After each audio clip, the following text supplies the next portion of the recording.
नमस्कार दोस्तों, मेरा नाम है विकास और एक बार फिर से मैं स्वागत करता हूं आपका एक और नई वीडियो में। आज की इस नई वीडियो में बात करने वाले हैं कक्षा 10 में के लिए जो आपका चैप्टर नंबर 1 है उसका एक इम्पोर्टेंट क्वेश्चन यहाँ पे करने, तो उसके बारे में यहाँ पे बात करेंगे। तो क्वेश्चन में क्या बोला गया आपके पास में कि रूट 5 एक अपरिमेय संख्या है, उसको आपको प्रूव करना है। मतलब कि जो आपके पास में इरेशनल नंबर होगा कि रूट 5 इरेशनल नंबर कैसे हो सकता है, उसके बारे में यहाँ पे बात करने वाले।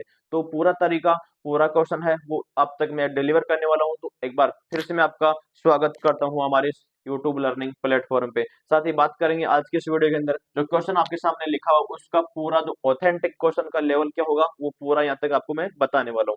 तो सबसे पहले देखो कि आपके सामने क्वेश्चन में बोला गया कि रूट 5 एक अपरिमेय संख्या है।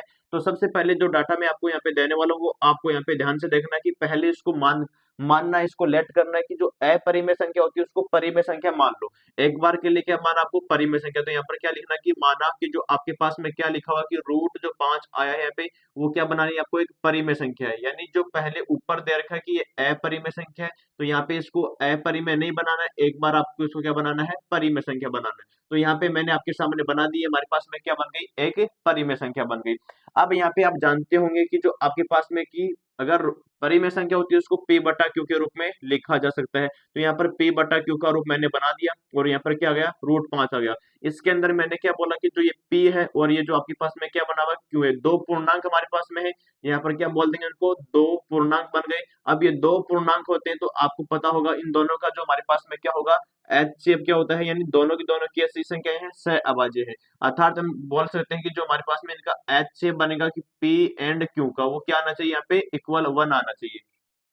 यानी इसको हम ऐसा बोल सकते हैं, एच सिर्फ 1 आएगा। इसका मतलब क्या होगा कि जब हमारे पास में दो संख्याओं का युग्म क्या बनता है, A1 बनता है, तो हमारे पास में वो क्या होती है, सहअभाज्य संख्या को प्राइम नंबर हमारे पास में बनती है। अब यहाँ पे देखो कि अगर ये दो संख्या की ऐसी संख्याएं हैं आपके पास में पूर्णांक है लेकिन इनका एच सिर्फ 1 आना चाहिए। अब यहाँ पे देखो कि आपको करना क्या है, यानी दोनों तरफ इसका स्क्वायर कर दो तो यहाँ पर क्या बनेगा कि पी स्क्वायर बनेगा और यहाँ पर क्या बनेगा, क्यू स्क्वायर बनेगा। लेकिन इसके इक्वल क्या हो जाएगा, यहाँ पे 5 आ जाएगा। इसका मतलब क्या हुआ, यहाँ पे आप देखेंगे कि जो आपके पास में यहाँ पर पी स्क्वायर बनेगा, ये 5 इसके डिवाइड में लाओ तो यहाँ पर क्या आएगा, 5 आएगा और इधर क्या बन जाएगा आपके सामने कि क्यू स्क्वायर बन जाएगा। अर्थात हम क्या बोल सकते हैं यहाँ पे कि जो पी स्क्वायर नंबर बना वो 5 से डिवाइड है।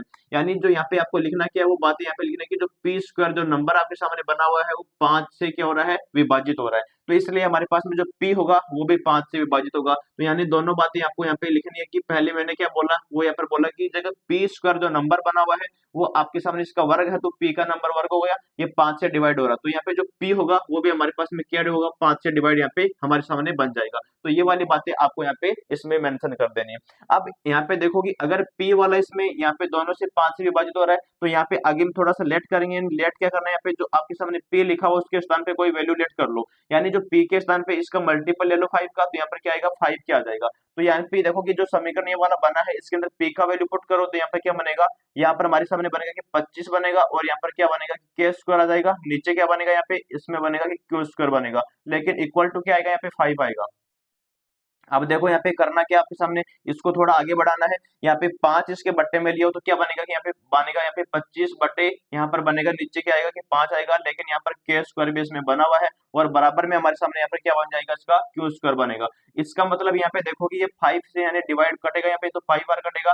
के का वैल्यू हमारे सामने यहाँ पर क्या बनेगा, जो हमारे सामने के स्क्वायर बनेगा उसका वैल्यू यहाँ पे देखो क्या हो जाएगा, यानी 5 आ रहा है तो इसको क्यू स्क्वायर के डिवाइड में कर दो तो यहाँ पर क्या आएगा कि क्यू स्क्वायर बटे 5 आएगा। इसका मतलब क्या हुआ, सेम ये वाली बातें आपको लिखनी है कि अगर जो नंबर आपके सामने क्या आ रहा है कि जो क्यू स्क्वायर आ रहा है वो 5 से डिवाइड होता है तो यहाँ पे जो क्यू आएगा वो भी आपके सामने क्या होगा, 5 से डिवाइड होगा। ये बातें आपको यहाँ पे लिखनी पड़ेगी। यानी जो आपने क्या देखा, यहाँ पे पी स्क्वायर जो नंबर था वो 5 से डिवाइड हो रहा है, पी नंबर 5 से डिवाइड होगा तो यहाँ पर हमने क्यू को डिफाइन कर दिया, पहले पी को डिफाइन कर दिया। तो यहाँ पे क्यू स्क्वायर 5 से डिवाइड हो रहा है, इसके बट्टे में आ रहा है, ये क्यू भी 5 से डिवाइड हो रहा है। इसका मतलब क्या हुआ कि जो आपके पास में दो नंबर आपको मिले हैं वो यहाँ पे देखो कि दो नंबर मिले तो इनकी सबसे बड़ी संख्या क्या बन गई, यानी जो p को और q को दोनों को डिवाइड कर रही है। तो जो संख्या आपके सामने यहाँ पर बनी है वो क्या, इनका एच शेप क्या बन रहा है, यहाँ पे p एंड q का जो एच शेप बना वो आपके सामने यहाँ पर कितना बना है, 5 बना है। लेकिन यहाँ पे हो क्या रहा है कि हमने क्या लिया, सबसे पहले हमने तो शुरुआत में क्या लिया था कि जो P एंड Q आएगा इन दोनों का एच शेप क्या आना चाहिए, 1 आना चाहिए। तो यहाँ पर क्या बन गया, हमारे पास में एच शेप इसका 5 आ रहा है, यहाँ पे 1 आना चाहिए था। लेकिन ऐसी बात यहाँ पे क्या हो रही है, हमारी बात का विरोध कर रहा है, यानी इसके लिए हम क्या बोलेंगे, अतः है, हमारी कथन का विरोध होता है। तो यहाँ पर बोल देना कि अतः है, यहाँ पर क्या होगा कि हमारे कथन का यहाँ पर विरोध होगा, हमारे कथन का विरोधाभास, हमारे कथन का यहाँ पर क्या होता है, विरोधाभास प्राप्त होता है। अगर हमारे कथन का यहाँ पे विरोधाभास प्राप्त हो गया, क्यों हुआ, क्योंकि जब हमने क्या लिया कि जो संख्या दो थी, एक तो P था और एक Q था, इनका एच शेप 1 आना चाहिए था, लेकिन हमारे पास में इनका एच शेप क्या बना, 5 बना। ये क्यों बना, क्योंकि आपने देखा ये वाला नंबर था P, वो 5 से डिवाइड हो रहा है, और Q वाला जो नंबर है वो भी आपसे 5 से डिवाइड हो रहा है। इसका मतलब क्या होगा, जो इसका उभयनिष्ठ गुणनखंड बनेगा, उभयनिष्ठ जो फैक्टर बनेगा वो हमारे पास में क्या बनेगा, 5 बन जाएगा। इसका मतलब क्या हुआ, ये हमने लिया था लेकिन ये नहीं बना हमारे पास में, इसका उभयनिष्ठ फैक्टर क्या बन गया, 5 बन गया। तो हम क्या बोल सकते हैं, अतः है हमारे कथन का विरोधाभास प्राप्त होता है, इसलिए हमारे पास में क्या होगा, √5 एक अपरिमेय संख्या सिद्ध हो जाएगी। तो इतना डाटा आप इसमें लिखते हैं तो क्वेश्चन में आप श्योर मान के चलिए आपको यहाँ पे क्वेश्चन 3 नंबर का होगा, तो आपको यहाँ पे 3 नंबर अच्छे से मिलेंगे, कोई डाटा आपका यहाँ पे मिस नहीं होना चाहिए, तो आप इसको अच्छे से नंबर प्राप्त कर पाएंगे साथी। तो उम्मीद करता हूँ क्वेश्चन आपको समझ में आया होगा, तो प्यार सपोर्ट बनाए रखें और ऐसे ही नई वीडियो आपको मिलते रहेंगे। थैंक यू, जय हिंद।